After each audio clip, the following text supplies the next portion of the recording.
Я Валера Заненко, и сегодня мы поговорим о такой накладке, как Nitaku Flat.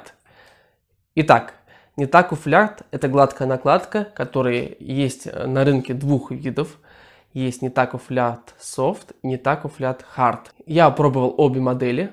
Nitaku Flat Soft я поиграл достаточно долго. Как ни странно, фирма Nitaku не выпускает накладки 2.1, 2.2 толщине, только выпускает в толщине 2.0. Наверное, фирма Nitaku ориентируется больше на, любительский настольный теннис, чем на профессиональный. Поэтому с этим связано то, что не выпускают накладку более толстую. На что похожа эта накладка? Эта накладка точно не сильно цепляет мяч. Вот если брать, скажем, какие-то, которые мы разбирали накладки уже, Tenergy 25 FX или тот же самый Dick Nix, пускай, там есть больше сцепления. Tenergy 25 FX вообще еще больше сцепления, чем даже тот же Dick Nix 05. Эта накладка скорее дает какое-то минимальное сцепление. Кто играет этой накладкой, будет ближе к большому теннису, что ли. Нет такого большого сцепления, но очень несложно выполнять второй ход или перекручивать, или второй ход очень несложно выполнять. То есть играть по блоку или по верхнему мячу. Когда к вам приходит уже атака, либо блок с верхним вращением, эта накладка играть проще. Тем более с приходом нового мяча, мне кажется, это стало очень актуально. Потому что первый ход сделать, все равно не получится сделать так сильно первый ход, чтобы не подставили, да.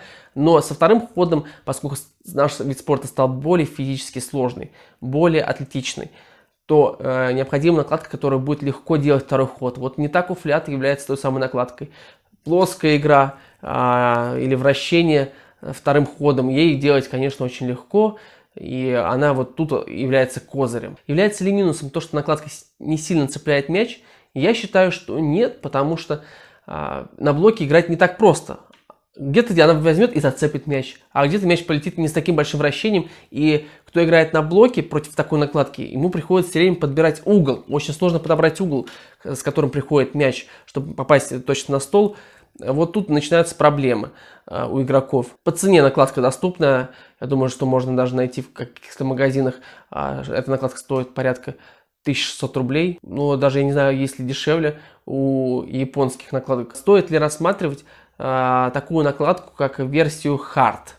Я считаю, что в версии Hard пропадает вот эта вот изюминка, за счет чего можно выигрывать очки. То есть Nitaku Hard, она более понятная будет вашему сопернику, потому что там не будет той мягкости, да, мяч будет лететь примерно одинаковый от вашего топ-спина или удара. То есть я думаю, что вот в этом сегменте, если брать более какую-то понятную накладку, можно посмотреть у других производителей. Что касается подачи, допустим.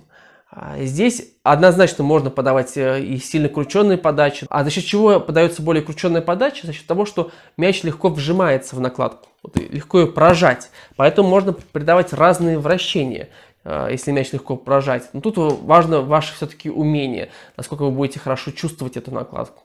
Можно ли делать подрезки разные издали? Да.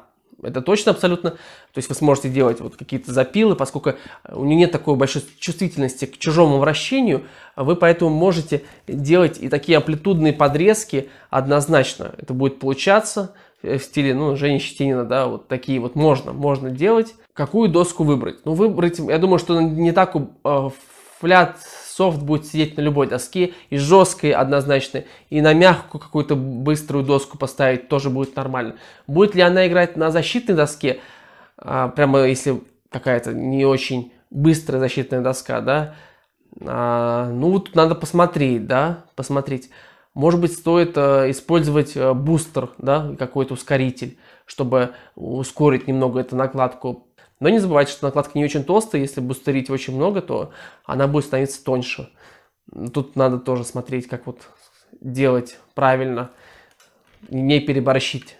И давайте так подытожим. Значит, плоская игра безупречна, второй ход у накладки безупречно получается. Подрезка издали, прием подачи также все хорошо. Подачу тут надо, конечно, пробовать самому подкручивать мяч, но я думаю, что с этим проблем не должно быть, можно приноровиться. Первый ход за счет мягкости можно делать, путать, где-то дать чуть больше вращений, где-то чуть меньше вращений, однозначно тоже это реально делать. Поэтому пишите обязательно в комментариях, играли ли вы этой накладкой, играете ли сейчас этой накладкой, на какой доске вы это делали. Будет очень интересно почитать. Если бы вы ушли с этой накладки, то на какую, что вы предпочли в дальнейшем. С вами был Валера Заненко. Подписывайтесь на канал, чтобы не пропустить новые видео. До новых встреч. Счастливо. Пока.